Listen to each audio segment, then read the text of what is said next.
Hello बच्चों, आइए हम प्रश्न देखते हैं। प्रश्न है हमारा, आपस में प्रजनन करने वाली फिंचेस की एक समष्टि भौगोलिक रूप से अलग हो गई, जिससे दो अलग अलग समूह बने। प्रत्येक समूह पर एक अलग चयनित दबाव पड़ा। फिर एक समूह को अन्य के आवास में प्रविष्ट कराया गया। निम्न में से कौन सा एक विकल्प यह निर्धारित करेगा कि अब वे दो भिन्न जातियां बनाएंगे? इसके लिए पहला विकल्प है, ये 3 मिलियन से अधिक वर्षों से अलग थे। दूसरा है, ये उर्वर F1 हाइब्रिड्स को उत्पन्न करने में असफल थे। तीसरा है, इनके चोंच के आकार में बहुत अंतर थे। और चौथा है, इनके पंख स्पष्टतः भिन्न हो गए थे। तो सबसे पहले हम देख लेते हैं हमारी मुख्य अवधारणा,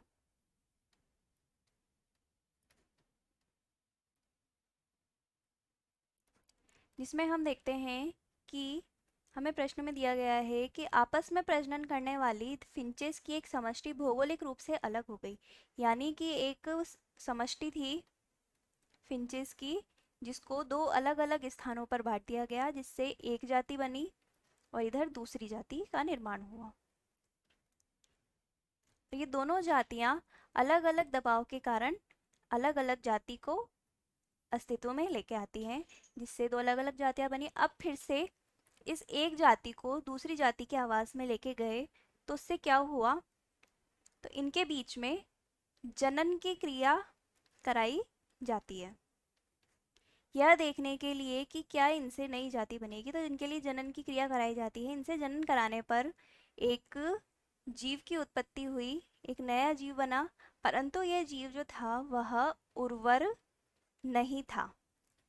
इस जीव में यानी कि जनन की जो प्रक्रिया थी या जनन क्षमता जो थी वह उपस्थित नहीं थी, या इसमें यूं कह सकते हैं कि जनन क्षमता नहीं पाई जाती है।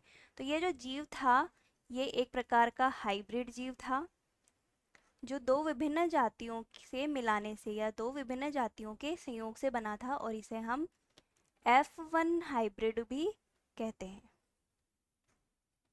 जो कि किस प्रकार का था? वह उर्वर नहीं था, यानी कि अनुर्वर F1 हाइब्रिड वो था। अब हम विकल्प देख लेते हैं।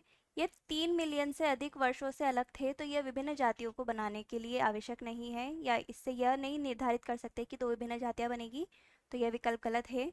दूसरा है, उर्वर F1 हाइब्रिड्स को उत्पन्न करने में असफल थे, तो यह सही है। इससे जनन के द्वारा पता चलता है कि नई जातियों में निर्माण होगा कि नहीं। जब F1 जाति उर्वर नहीं है या उसमें जनन क्षमता नहीं है, तो वह नई जाति को उत्पन्न नहीं कर पाएगी।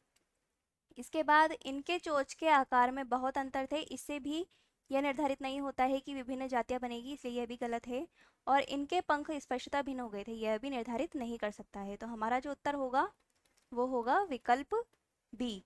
आशा है आप उत्तर समझ गए होंगे। धन्यवाद।